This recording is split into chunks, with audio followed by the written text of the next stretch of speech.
मुकद्दम साहब जिस तरह से पाकिस्तान में सरगर्म है, अमेरिका के हवाले से हमें याद आ जाते हैं तालिबान हुकूमत के सफीर मुल्ला अब्दुल सलाम ज़ईफ, और ये दौर था जनरल परवेज मुशर्रफ का, उनकी आमरीत थी। तो हुआ क्या, जब देखा गया कि अमेरिका का पलड़ा भारी है उसकी तरफ से,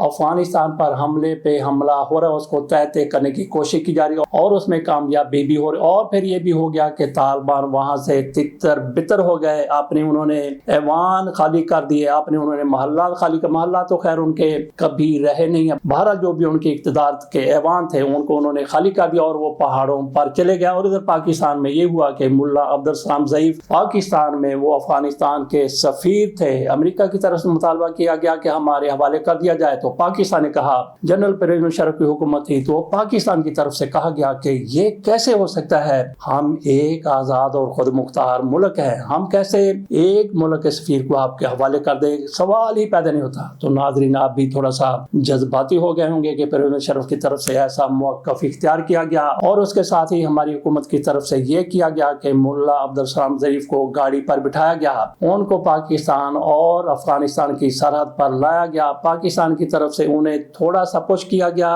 वो पाकिस्तान की हद से अफगानिस्तान की हद में दाखिल हो गया। तो पाकिस्तान ने कहा कि अब हमारा जुम्मा ओस पोस, अब हमारा जुम्मा नहीं है। तो वहां से अमेरिका ने उनको पकड़ा और अपने साथ अमेरिका ले गए। तो कई साल के बाद उनकी रिहाई हुई थी। तो रज़ा मीरी साहब को अल्लाह ताला ऐसी किसी भी पाकिस्तान की डिप्लोमेसी, पाकिस्तान की किसी भी हिकमत अमली से महफूज रखे।